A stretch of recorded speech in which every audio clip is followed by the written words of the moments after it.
Bismillah walhamdulillah wassalatu wassalamu ala rasulillah amma ba'd. Assalamu alaikum wa rahmatullahi wa barakatuh, my dear brothers and sisters in Islam.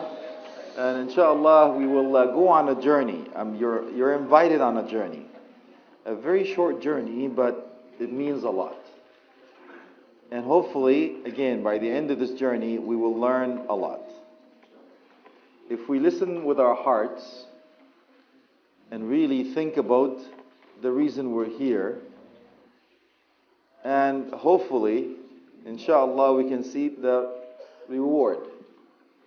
Get the fruit when you sow the seed. And inshallah, by the end of this session, we can alleviate some of the misconceptions, get on the right track, and ultimately get some people married.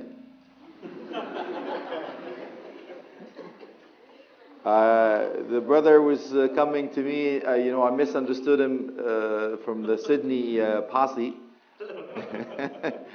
He's already embarrassed covering his face, but don't worry, man, we won't point you out.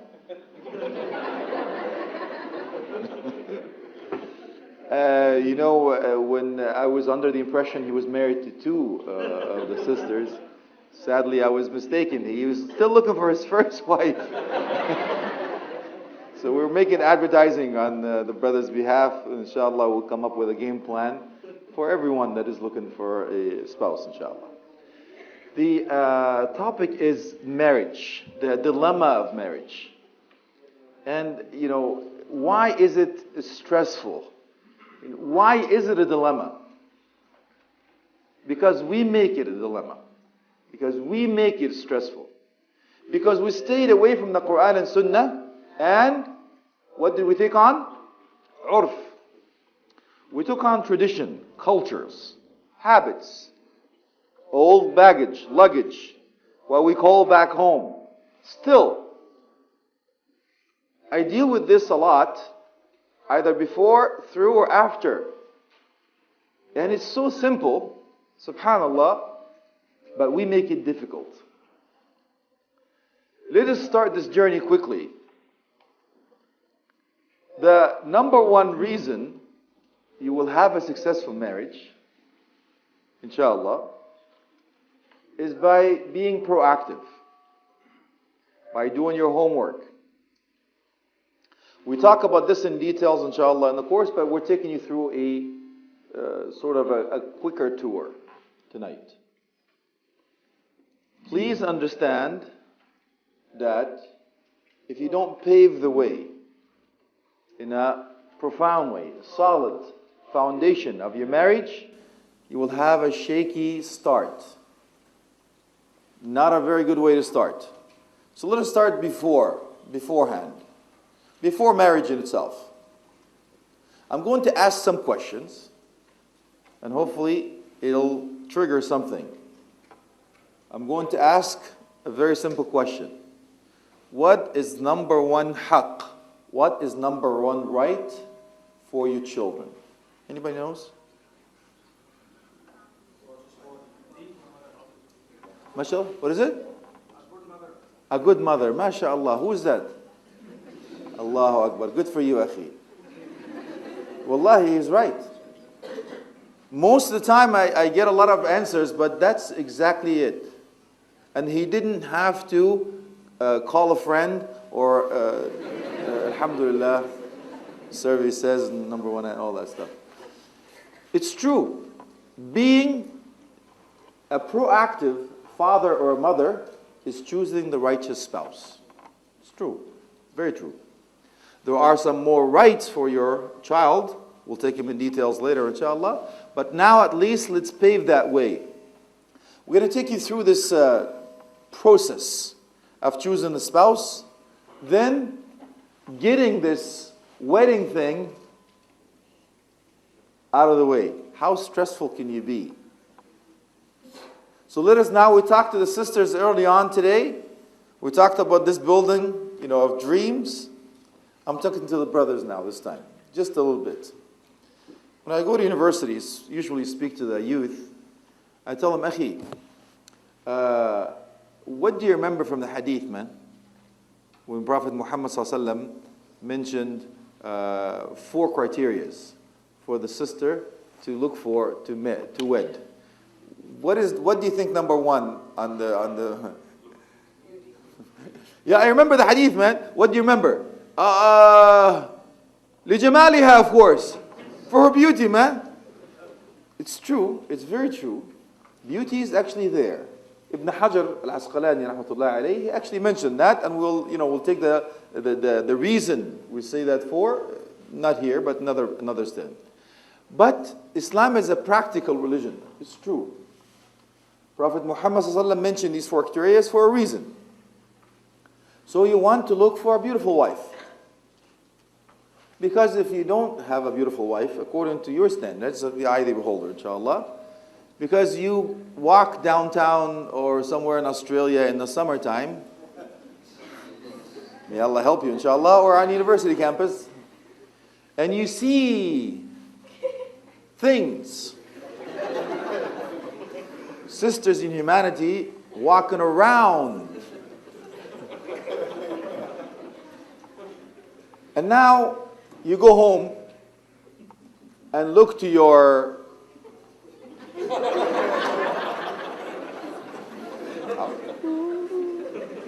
wife, and then, right, you said, I should have listened to Prophet Muhammad sallallahu alaihi wasallam. So the 4 criteria are there. But when I asked the brother, what do you really want? He says, أريدها بيضاء طويلة شعرها كالحرير غير متجعد في كل لون متجدد لها لون في النهار ولون بالليل لا. I want her to be tall and white, beautiful silky hair, has a different color during the day, different color during the night. إذا رأيتها من بعيد, if you see her from far, she's beautiful. And if she comes close, she's even more beautiful. As if she's riding a horse. Here comes the horse again. What's up with that, man? كانت غنية ثم افتقرت. She was rich, then became poor. فلها عز الغنى وذل الفقر. She was rich and became poor, so she now has that pride, that arrogance, the nobility of that wealth. But she's also humble and modest when it comes to poverty. تعطف على الصغار وتكرم الكبار ولا تضار الجار. She's kind to the young, gentle, and respects the old, good with the neighbors. I mean, the list is so long. You know, Al-Qattan, جزاه الله خيرا, says, والله لو رأينا هذه المرأة لبايعناها على الخلافة.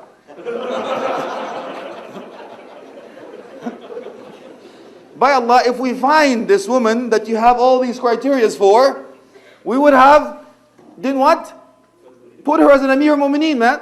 We took an oath, yes, so go ahead, you can lead this ummah. But then that same brother that is coming to look for all these things in that future wife, you look at him and he looks like this. Are you kidding me, man? Allah musta'an.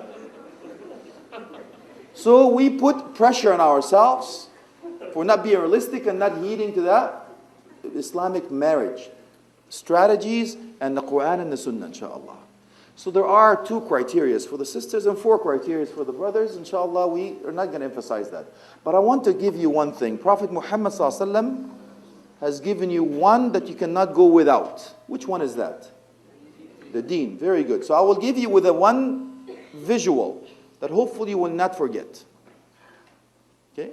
So we now know that لِجَمَالِهَا, her beauty is a given. As we mentioned, Islam is a practical religion. And now the wealth, the lineage, the family, and the deen. So, number 1 on Prophet Muhammad sallallahu alaihi wasallam's list, the most important of all, is the deen. So we'll put it up. Deen is number 1. Very good. Deen is number 1. Don't forget that. Right on. But in the process of choice, we know that we go for beauty first, and I will explain the reason why behind it, inshallah. But really, the most important foundation is deen. So number 1. Now, she is beautiful. Bonus. Put a 0. She's a 10. All right. Now she's also rich. That's 100%. Put another 0 here, man. Now she's also comes from a good family, good upbringing, environment. That's batting 1,000. Now take away the deen. What do you got? 3 zeros. Enjoy.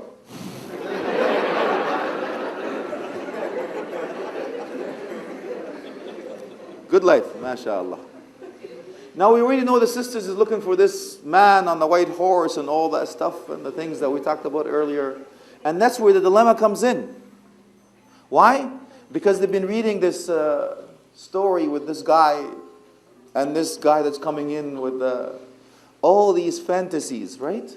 When they're young, they've been planning this wedding. It's true. It's true. And I'll tell you, I've actually been to a wedding where the guy had to come in on a white horse. Wallahi, akhi, I'm telling you the truth. He made it very difficult for all of us. How do you top that? And I had to sign a wedding with a feather, and it was beautiful. It's beautiful, romantic. It's true. It's very true. But what happens into that process after choosing the spouse and so on? Now you have to fight. Fight whom? Now the parents are coming in on one side. Religious aspect is on one side. Then you have the urf, traditions and cultures on one side. You're born and raised here, but your parents still do what?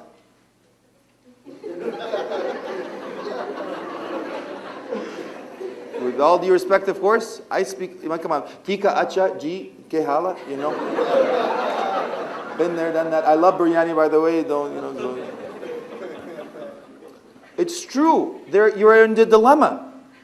Your parents want you to have this. And by the way, your parents have already chosen a spouse for you. But you don't know it yet. I have heard this.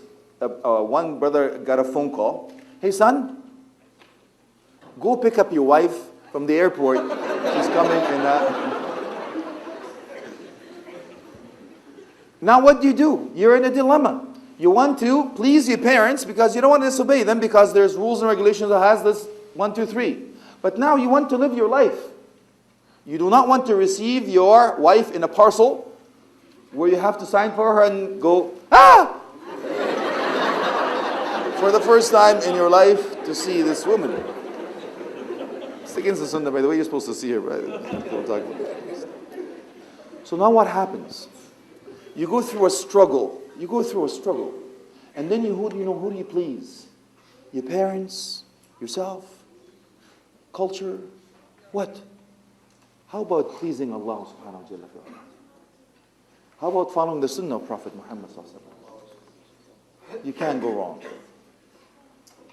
Now this is one of the hurdles. The other hurdle. Ka-ching! You see, in some countries, there's a big price tag in order for you to get married. No, we haven't done the wedding yet. We're talking about dowry. Now, I've seen a brother that's very old, hasn't gotten married yet, and I asked him, Akhi, you married? How many kids do you have? And so on. He goes, I'm not married yet, man. I go, brother, from another mother. Where is the sister from another mister? What happened, dude? He goes, I'm still collecting dowry. You're 55 years old, man. Collecting dowry, are you kidding? So why? You see what happened?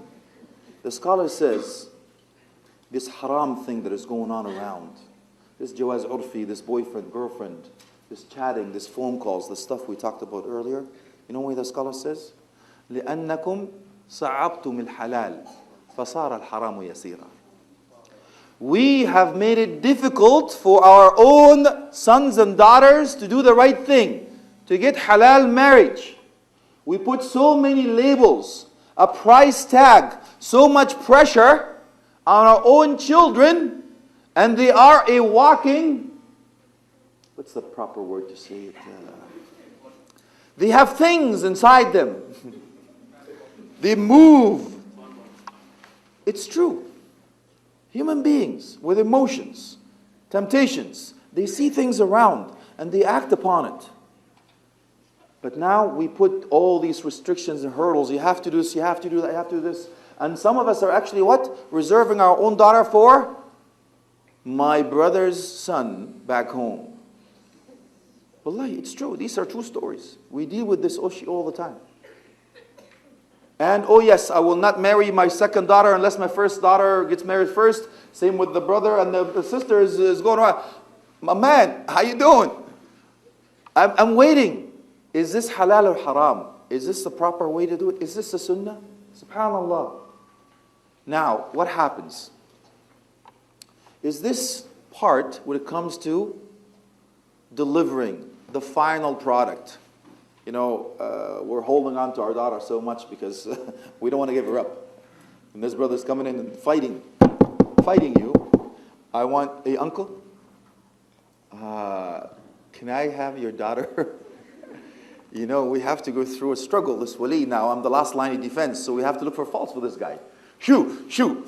We don't want you around here. So now what happens, akhi? We go through this process of elimination. And we'll go through these tests. And you feel like you're on a hot chair. I remember the first time I actually went to see my wife. I took a cake. That's what you're supposed to do, apparently. You buy a chocolate cake or something and you dress really nice. And then you go in, you know.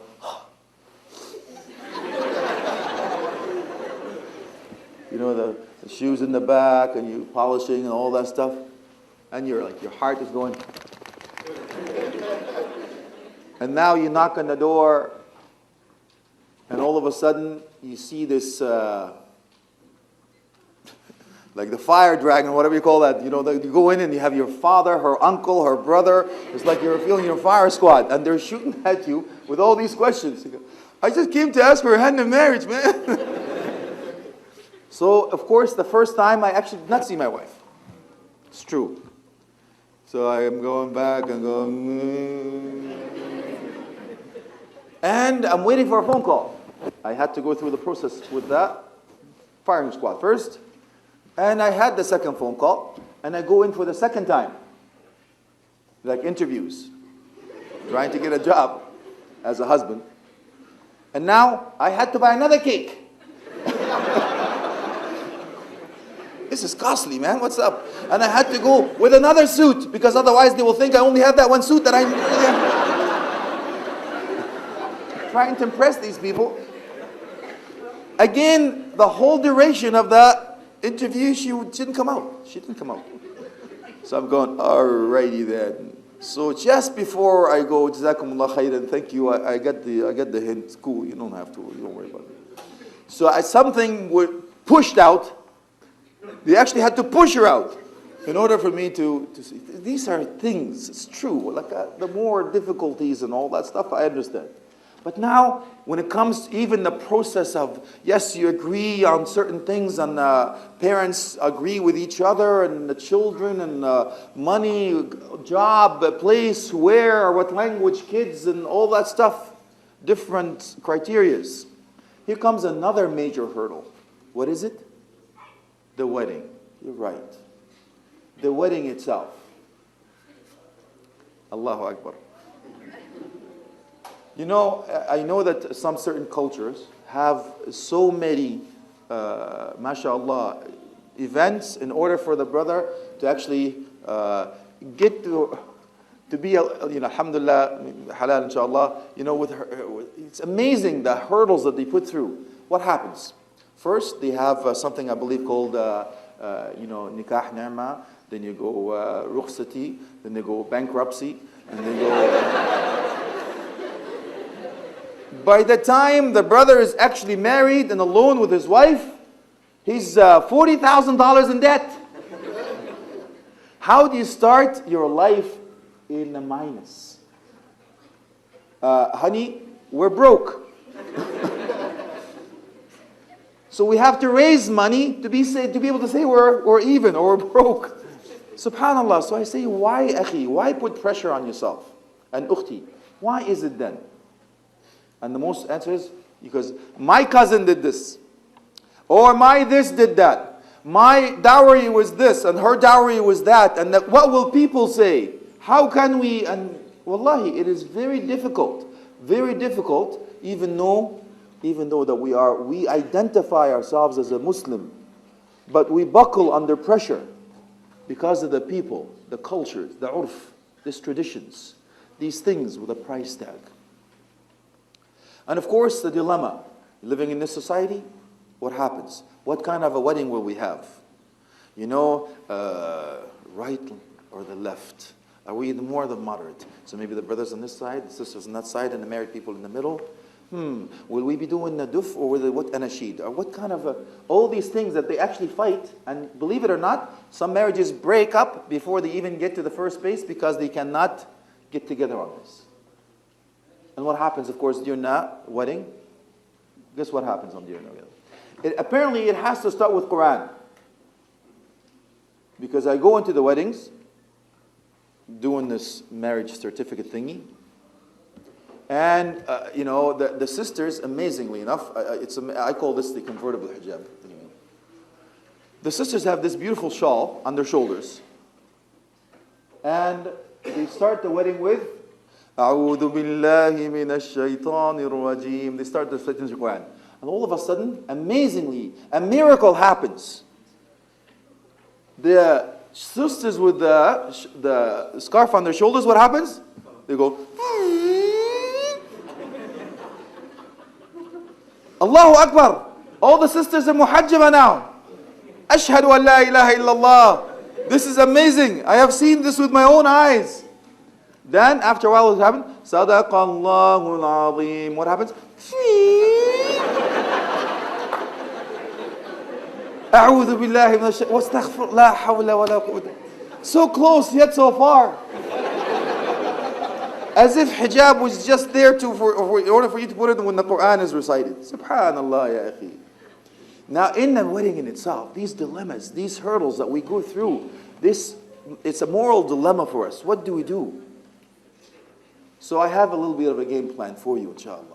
Because we are looking for solutions. We are here to do something that is called the right thing. And sometimes doing the right thing may not be the right thing to do. But doing things right may not be the right thing to do. Or doing the right thing may not be doing things the way that we think they are. It's true. So in order for us to go through this beautiful journey, I'm going to invite you to come to Home Sweet Home. Next year when I come back to Australia, inshallah, to give you the rundown and everything else. But to leave you with a few things. First, I'm talking to the guardians now. Specifically, the fathers. You know, Allah subhanahu wa ta'ala gave you that power, akhi. فَلَا تَكُنْ مِنَ الْمُعْضِلِينَ لَا تَعْضِلْ. Don't misabuse. Don't abuse this power or misuse this power. It's true. You are the last line of defense. So we say, اتَّقِ اللَّهِ فِي ابْنَتِكَ. Be conscious of Allah subhanahu wa ta'ala. Fear Allah in your daughter. Treating with your daughter, inshallah. Please understand, ukhti, that you are looking for the father of your children. Not just a husband. You're looking for the father of your children. Same with you, akhi. Because right now the brothers are looking for certain things, but we have a short vision. When we look down the line, could this person be the mother of my children? There are books that we actually have to read and put these things together. 1,001 questions. There's a few little tests. Does she fit the criteria? What happens? Go back to Shuraih al-Qadi. And what happens when he started his wedding? Do you know what to do when you start your wedding? Or the evening and the day? Do you know that there's supposed to be some sunan? If you don't know these sunan, I want you to go back and do your homework. Read a book called Tuhfat al-Arus. And if not, inshallah, we can provide it for you later on in a summary. But you want to make sure that you alleviate these hurdles by going back to the Quran and Sunnah. And ask yourself, did Islam really make marriage difficult? The answer is no.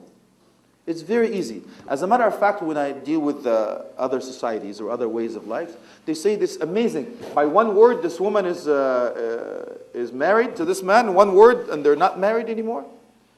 Subhanallah. Allah subhanahu wa ta'ala made it so easy.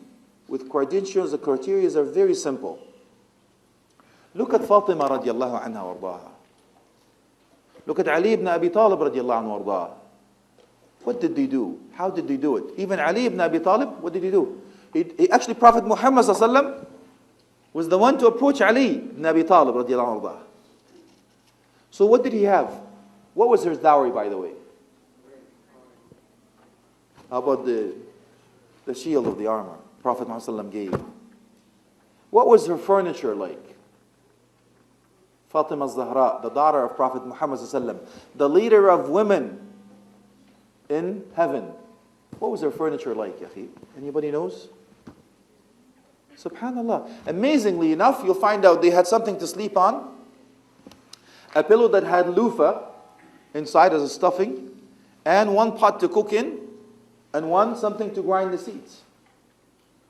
But now when you go to the sister, what does she want? I want a fur coat, a Mercedes-Benz, I want a flat screen TV, a whatever video, I want the dowry, blah, blah, blah, blah, I want the house next to my blah, blah, blah, I don't want you to get married to a second wife, I don't want you to... The conditions are so long and amazing, amazing, wallahi. So you keep asking yourself, if you go back to the roots, it will go back and Allah subhanahu wa ta'ala will make it easy for us. We'll make it difficult, we'll make it difficult for our own selves. This is the bottom line. Bottom line is we have to go back to the Quran and Sunnah.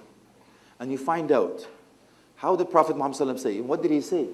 He says, أَكْثَرُهُنَّ بَرَكَةً أَقَلُّهُنَّ مُهُورًا. Remember, the more blessings, the more Allah subhanahu wa ta'ala's blessings upon your marriage is that less of a dowry. Less of a dowry. And you know, in certain countries, it's supposed to be rich countries, they actually don't get married from the same. They go somewhere else, get married. Why do you think that is? You got it. They can't afford it. Do you believe it? This is supposed to be a rich country. I'm not going to name any countries. Japan? Okay, let's go with that. It's not Japan. However, I'm sure some of us know what country they are. Or some countries, it's not a problem. However, we need to learn from it, not to mention, it's not important who they are. What's important for us is to learn from that. They cannot get married. As a matter of fact, have you ever heard this sentence, I have to go back home to find a wife? Anybody heard that before or said that before? Have to go back home to find a wife. Why do you think you want to go back home, akhi, to find a wife? Anybody knows? Why would you even fathom or think of that?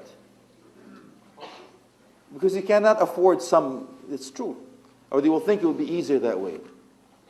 So what we're saying here, let's help one another to do the right thing. Let's help one another to come back. Let's help one another to do what is supposed to be done as according to Islam, Quran and Sunnah. So my proposal for you is very simple. I do this with every community I go. I'm going to ask a couple, a very well-known, respected couple in the community to come forth. Not here, I'm just not asking you to do it now, but inshallah to take it upon yourself as a husband and wife. Because we see a lot of sisters want to get married and they can't find the brother, or don't know how to deal with it, or meet, or talk, and how to get to know them. Same thing with the brothers. There are a lot of brothers who want to get married, but they just don't know how to, you hook 'em, I fry 'em. They don't know how to clinch the deal. How do I do it? So I did this with my wife. I asked the brothers, anybody wants to get married, they send me an email, would tell me who they are, what they're looking for, and send me a picture. And I tell the sisters, anybody wants to get married, do the same thing, but email my wife. and then we try to match. We don't do this as a business, but we do it as a community. Wallahi, I'm not asking if the brothers are doing this as a business. May Allah bless you. Good for you, wallahi, inshallah. I don't mind that at all. It's true. But the percentage is low, actually. Percentage is low. For the, I'm not going to talk about it because I don't want to offend anyone. But what we're saying, akhi, we have to look for solutions. The problem we're having is our brothers and sisters are actually doing something that is haram, or actually getting married to somebody else, even outside of the faith, because they have an easy way. They have it as, okay, I want to just make sure that I protect myself and do it, and do the right thing. The cause is noble. So what I'm asking from this community, inshallah, is to come with a solution. One brother, one sister, or a couple, inshallah, to come up with this idea. The idea of, and everyone comes forward with a picture. It's like as if you're applying. The things that you need to know about it. And go through the criteria. And then the sister will do the same thing. Being entrusted, of course, with this information that will not go anywhere, try and match. And that happens, I will give you 4 pointers if you're ever selected. 4 points that you have to remember. The first thing is called istishara. The second will be istikhara. The third will be azm. And the fourth will be tawakkul. So let us explain. Istishara is consulting, doing your homework, asking about the background and the 4 criteria for the brothers and the 2 criteria for the sisters. And of course, we know the takafu, compatibility between the two in different ways. Now, after you've done that, you do istishara and istikhara. Istikhara means what, akhi? You're asking Allah subhanahu wa ta'ala to choose what's best for you. So, but if you go into istikhara with a predetermined attitude, you already know that what I want is, but I'm doing istikhara anyway, or you're doing istikhara and you're going like this. It doesn't work that way. So you're doing what? You're doing first thing, you're doing your homework. 1, 2, 3. The sister has all these criteria. The brother has all these criteria. Alhamdulillah. I see the sister walking to work or the school or whatever it is, or their family. I've seen the sister. And that's how I actually ask the brothers what to do.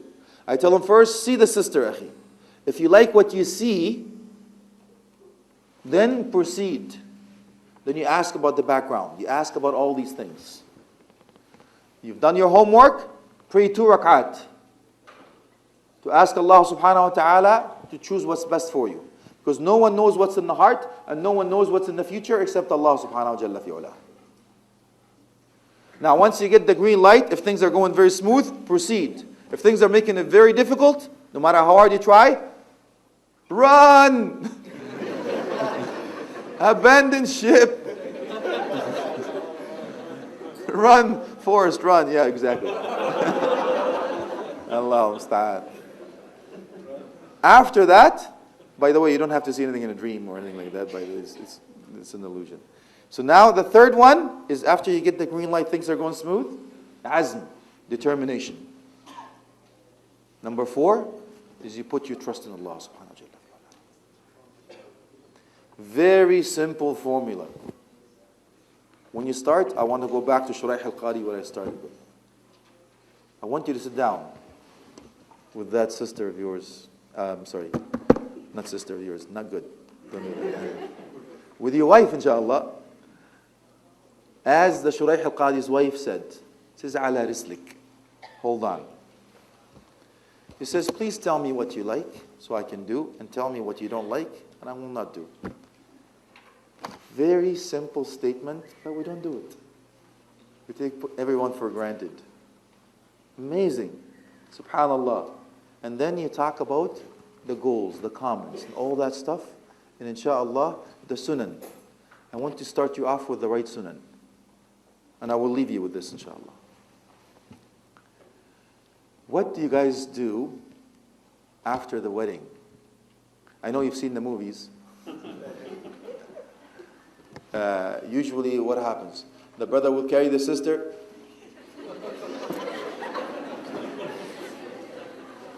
All right. No, that's not what I'm asking you to do. I'm asking you to do what? Establish the sunnah. You're supposed to say a dua. You're supposed to say a dua before you enter the home. And then you enter with which foot? With the right foot. You're right. And what do you say? Bismillah, Assalamu alaikum. Of course, the dua is in Hisn al-Muslim, the fortress of a Muslim. Please get it. If you don't have it, get it. Best small little booklet that will help you through it, inshallah. Enter with the right foot. You say Bismillah, Assalamu alaikum. Why Bismillah, ya akhi? I'm talking to the brothers now. And the sisters, if the brother doesn't know that, slap him upside the head, wake him up quick, inshallah. Remind him. Gently, ever so gently, with TLC, with this, not the TV channel, tender love and care of the husband. Don't smack, you need the guy. So now you say Bismillah because everything is in the name of Allah. What happens? Shayateen will be out of there. We can't stay here. The name of Allah is mentioned. Assalamu alaikum. Why do you say Assalamu alaikum? Is there anybody there? The sister will probably think that he's talking to himself already. Allahu Akbar. Wait, man, I'll show you. And you'll really be talking to yourself for real. But why? Why are you saying Assalamu alaikum? You're right. The good, and there's also others. But I don't want to scare you because you don't want to have nightmares and so on. We'll talk about it. Bismillah, Assalamu alaikum. You enter with your right foot. Subhanallah, that's beautiful. And then what? Who knows what to do? What do you do first, akhi? Sorry? I heard it right. Allah yazdikil khair. Good man, mashallah, akhi. Most people don't know that, wallahi. My man, I've been waiting for 25 years, dude. You want me the first thing I come in to the house? Pray 2 rakat? You must be kidding. No, I'm not. That's the sunnah. You pray 2 rakat. Why? You're establishing a fact. You're establishing a home that is built upon obedience of Allah. Sunnah of Prophet Muhammad sallallahu alaihi wasallam. This is a Muslim home. You're declaring, you're raising a banner. This is a Muslim home. We're starting with an obedience to thank Allah subhanahu wa ta'ala that we found each other. You're starting to say that this is a house of Rahman, not a house of Shaitan. And there is another declaration. Who leads the prayer? You're thinking, who leads the prayer? Yes, of course, the man. Why does he lead the prayer? You know, there's actually something behind it. Because women don't lead? What is it? Head of the family? MashaAllah, you're on the right track, ukhti. The qawama. Okay, the qawama. The time is up. You're right. The sister will go down after the man says, Allahu Akbar. Sister will come up to when he says, Sami Allahu liman hamida. Do you understand, akhi? Establishing this firm that in every castle has to be one king and one queen. You cannot have 2 kings, and you can certainly have no 2 queens. Maybe with that, Jazakumullah khairan, wassalamu alaikum.